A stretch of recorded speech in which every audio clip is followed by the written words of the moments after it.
दोस्तों कैसे आप सबको प्रभु यीशु के सामर्थ्य नाम में जय मसीह। एक बार फिर से आप सबको अपने इस वीडियो में स्वागत करता हूं। दोस्तों आज की वीडियो बहुत ही खास होने वाले हैं आप सभी भाई बहनों के लिए।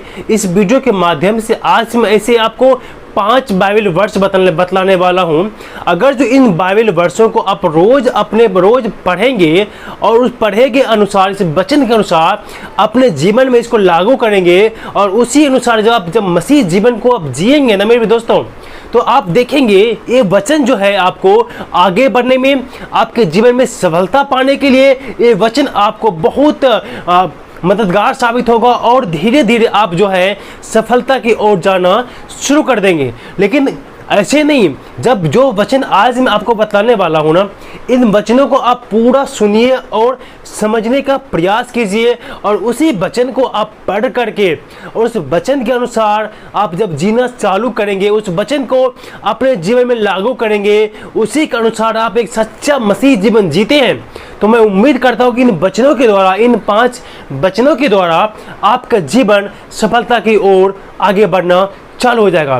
दोस्तों वैसे तो पूरे बाइबल में समर्थ वचन से भरे पड़े हुए हैं, लेकिन मैं उसी में से बहुत सारा वचन में से छांट करके 5 बाइबल वचन लेकर आया हूँ, जिसे आपको रोज पढ़ना चाहिए और उसके अनुसार आप प्रार्थना करके आपको हर काम करना चाहिए, जिसके कारण से आप धीरे धीरे उस सफलता की तरफ में आप बढ़ना चालू कर देंगे। लेकिन मैं मित्रों, इसका मतलब ये नहीं कि जो आज मैं 5 वचन आपको मैं बताने जा रहा हूँ, आप एक मंत्र की तरह इसका बार बार उच्चारण करेंगे और आप हाथ मोड़ जोड़ के ऐसे बैठ जाएंगे, तो इसका कुछ लाभ नहीं होगा।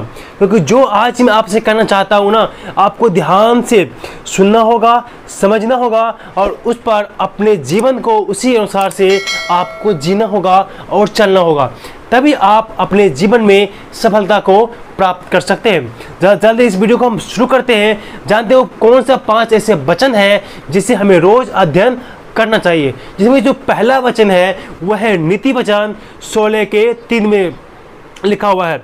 यह कहता है, अपने कामों को यहोवा पर डाल दे, इससे तेरी कल्पनाएं सिद्ध होगी। अपने कामों को यहोवा पर डाल दे, जिससे तेरी कल्पनाएं सिद्ध होगी। मेरे मित्रों, हम सब जानते हैं, हम सब कुछ काम करना चाहते हैं, हम सब अपने अपने जीवन में अपने इच्छा अनुसार, अपनी योग्यता अनुसार, अपने क्षेत्र अनुसार आगे बढ़ना चाहते हैं, सफलता हासिल करना चाहते हैं। लेकिन मेरे प्रियो, हम जब इंसानी दिमाग से कुछ नहीं कर पाते हैं, हमको समझ में नहीं आता कि हम क्या कदम उठाएं, कहाँ जाए, कौन सा बिजनेस चालू करूं, क्या करूं, कुछ समझ में नहीं आता। तो मेरे मित्रों, वचन आपको कहता है, वो परमेश्वर आपको कहता है, तुम अपने सारे काम जो तुम करते हो, कहने का अर्थ है हम अपने सारे कामों में, जो काम हम करते हैं, जो बिजनेस हम करते हैं, जो चीज़ हम करते हैं ना, उन सारी चीज़ों में परमेश्वर को पहला स्थान देना है। परमेश्वर को पहला स्थान देना है और जो काम शुरू करने से पहले आप अपने कामों को प्रार्थना करके परमेश्वर से उस कामों को लिए आप आशीष मांगे और आशीष मांगे, आपके काम को उस परमेश्वर के हाथ में सौंप देंगे। और मेरे मित्रों, आप ये परमेश्वर में हाथ में सौंपने के बाद आप फिर से हाथ मोड़ जोड़ के बैठना मत। आप मेहनत करना और आगे बढ़ना, उस काम में, उस मेहनत में परमेश्वर आपको आशीष देगा और वो काम जो आप करने जा रहे हैं, उस काम में आपको सफलता प्राप्त होगा। इसलिए मेरे मित्रों, प्रभु कहता है अपने सारे काम यहोवा पर डाल दो, अर्थात प्रभु कहता है मुझ पर दे दो, जिससे तेरी कल्पनाएं, तेरी योजनाएं सिद्ध होगी, मतलब पूरा होगा। आपके जो योजनाएं हैं, जो कल्पनाएं हैं, जो सपने हैं, वो सपने आपके परमेश्वर पूरा करेंगे। परंतु उसके लिए आपको परमेश्वर के अधीनता में जाना होगा, उसकी अधीनता को स्वीकार करके उसके अपने कामों को, अपनी कल्पनाएं के, अपनी योजनाओं को आप परमेश्वर को सौंप दीजिए और अपना कर्म चालू कीजिए और अपना कर्म करते रहिए। फल देने का काम स्वयं परमेश्वर करेगा। इसलिए मित्रों, आगे बढ़ने से पहले और कोई काम करने से पहले उस काम को परमेश्वर के हाथ में सौंपे, ताकि आपकी कल्पनाएं सिद्ध हो जाए और वो इच्छा आपका पूरा हो जाए। हम दोस्तों आगे बढ़ते हैं। जो दूसरा वचन जो है ना, वो बहुत ही इंपॉर्टेंट है, जो आपके लिए है। लूका रचित सुसमाचार उसका 16 अध्याय का जब 10 और 11 पढ़ते हैं, यहाँ पर बहुत इंपॉर्टेंट बात है, बहुत इंपॉर्टेंट बात है। यहाँ लिखा हुआ है 10 और 11 में, जो थोड़े में सच्चा है वह बहुत में भी सच्चा है, और जो थोड़े में से थोड़े में अधर्मी है वह बहुत में भी अधर्मी है। इसलिए जब तुम अधर्म के धन में सच्चे न ठहरे तो सच्चा धन तुम्हें कौन सौंपेगा। मेरे मित्रों, प्रभु का वचन यहाँ पर आज मैं आपको इस वचन से यही सिखाना चाहता हूँ। आप जो भी काम करते हैं, जो भी बिजनेस करते हैं, आज आप किसी भी पद पर हो, किसी भी क्षेत्र में आप काम करते हो, लेकिन उस थोड़े से थोड़े में आज आपको कोई मालिक ने, आप जिस ऑफिस में काम करते हैं, हो सकता है कि आपको कोई जिम्मेदारी दिया होगा, या हो सकता है कि आपको कुछ पैसे की देखभाल करने के लिए दिया होगा, हो सकता है कि आप एक कैशियर हो। आप अपने काम में ईमानदारी रहना है, आप अपने काम में ईमानदार रहना है। चाहे जिस भी क्षेत्र में आप काम करते हो, जिस फील्ड में आप काम करते हो, जहां भी आप काम करते हो, उसी काम में आपको ईमानदारी से काम करना है, सच्चे हृदय से काम करना है। एक रत्ती भी घोटाला या बेईमानी करने के बारे में कभी भी मत सोचना। इस वचन से प्रभु आपको आज यही सिखाना चाहता है। अगर जो आप छोटे से छोटे में, मान लीजिए आपको कोई कैश काउंटर पर दे दिया आपको कैश काटने के लिए, अगर उसमें से कुछ पैसे आप चुरा लेंगे तो मेरे मित्रों, आप अपना ईमानदारी आप खो देंगे, उसका विश्वास खो देंगे। लेकिन बचनी है क्या कहता है, जो थोड़े में थोड़ी सच्चा है ना, वो बहुत में सच्चा होगा। इसलिए मेरे मित्रों, कभी भी आप कोई भी गलत कदम न उठाए, आप ईमानदारी से काम करें, ईमानदारी से, मेहनत से, लगन से काम करें, और पूरा ईमानदारी के साथ जब आप काम करेंगे ना, आपके काम को देख करके, आपको लगन को देख करके, वो जहां आप काम कर रहे हैं ना, वो भी आपको आशीष देगा। वो आशीष का मतलब है वो भी आपसे खुश रहेगा और आपको ज़्यादा काम देगा, ज़्यादा पैसे भी दे सकते हैं आपको, और परमेश्वर भी आपको आशीष देगा। क्योंकि जब आप ईमानदार बन के काम करते हैं ना, तो समाज के लोग भी कहता है, चलो ये भाई तो बहुत ईमानदार है, ये भाई यीशु को विश्वास करता है, इसलिए बहुत ज़्यादा ईमानदार है, चलो इसी से हम काम करवाते हैं, इसी खत में काम देते हैं, इसी खत में बिजनेस करते हैं। इसलिए मेरे मित्रों, आप ईमानदार बने।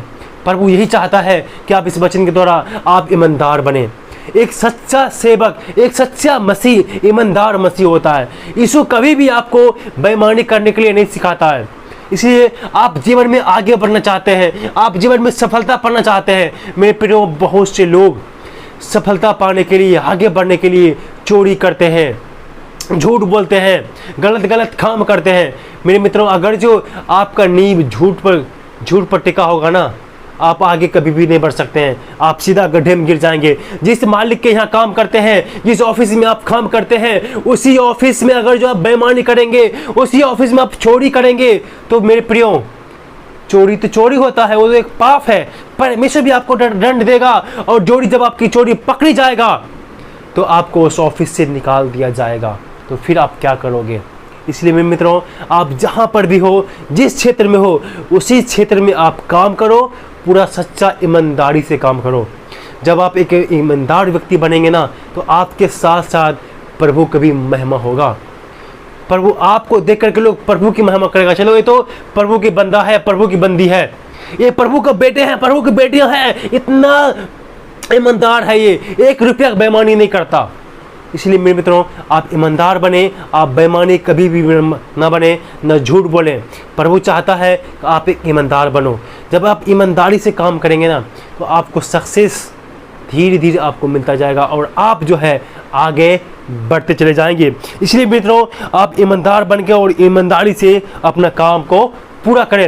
इस बार में हम देखते हैं व्यवस्था विवरण उसका 8 अध्याय का 18 और 19 में परमेश्वर वचन कहता है, तो तू अपने परमेश्वर यहोवा को स्मरण रखना कि वही है जो तुझे संपत्ति प्राप्त करने की सामर्थ इसलिए देता है, जो वाचा उसने तेरे पूर्वजों से शपथ खाकर बांधी थी उसको पूरा करे, जैसा आज प्रकट है। मेरे मित्रों, इस वचन के द्वारा आज मैं आपको यही बताना चाहता हूं कि आप हमेशा अपने परमेश्वर को याद रखना।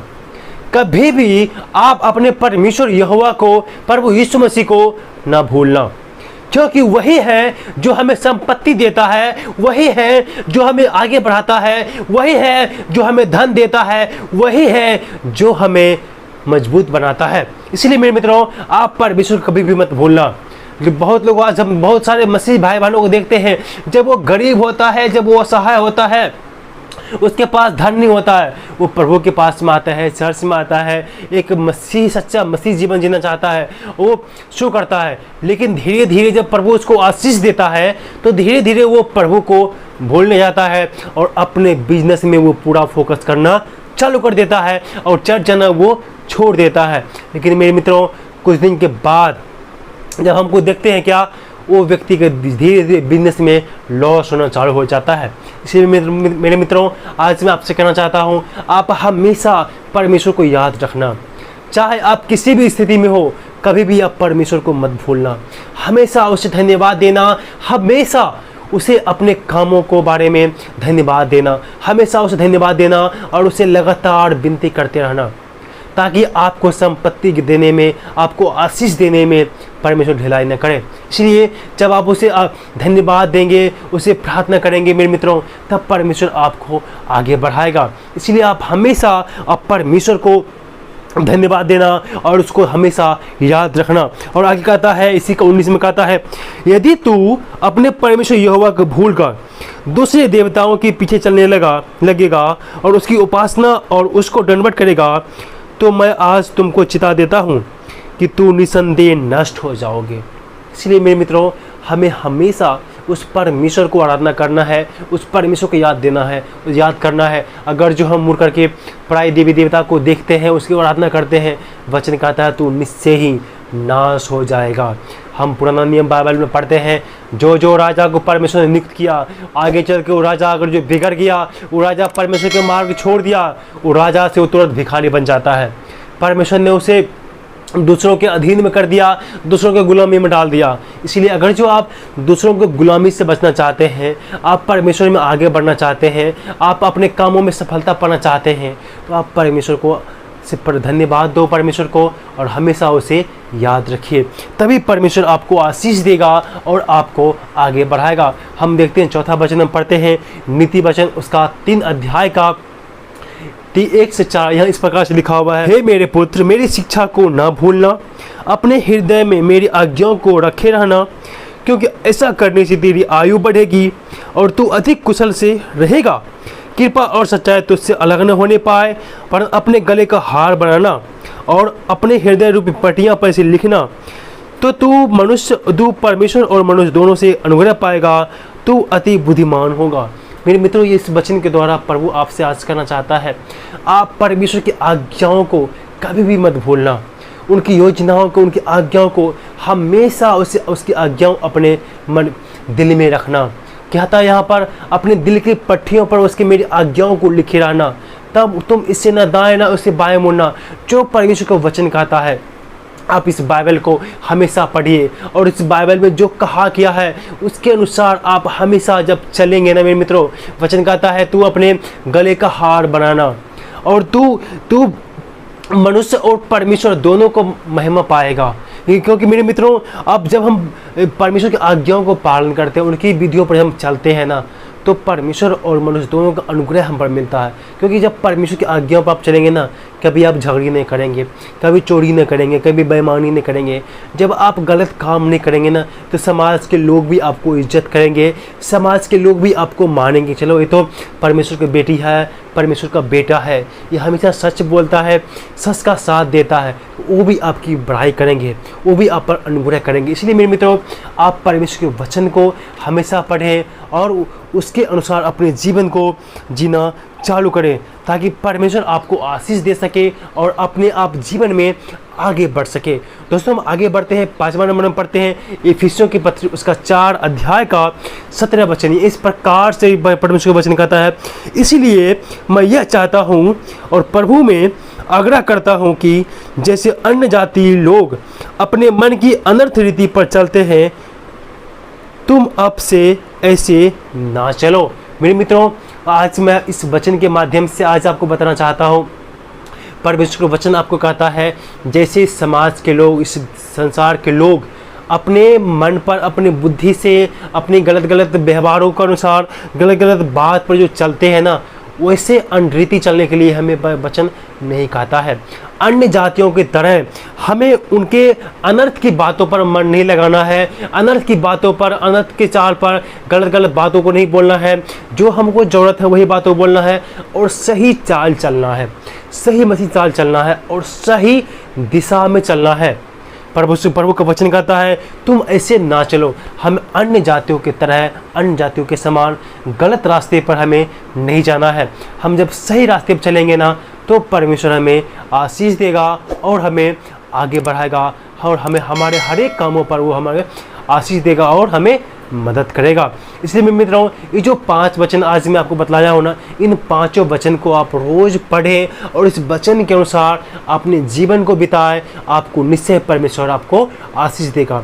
दोस्तों, इस आशीष को, इस अनुग्रह की बातों को, इस आशीषित वचन को आप दूसरों तक, अपने भाई बहनों में बांट सकते हैं। आप इस वीडियो को अपने व्हाट्सएप ग्रुप में या फेसबुक में कहीं आप शेयर कर लीजिए ताकि उन लोग भी इन बातों को जान सके और अपने जीवन में सफलता को प्राप्त कर सके। इस वीडियो के द्वारा परमेश्वर आप सबको आशीष दे। आमीन।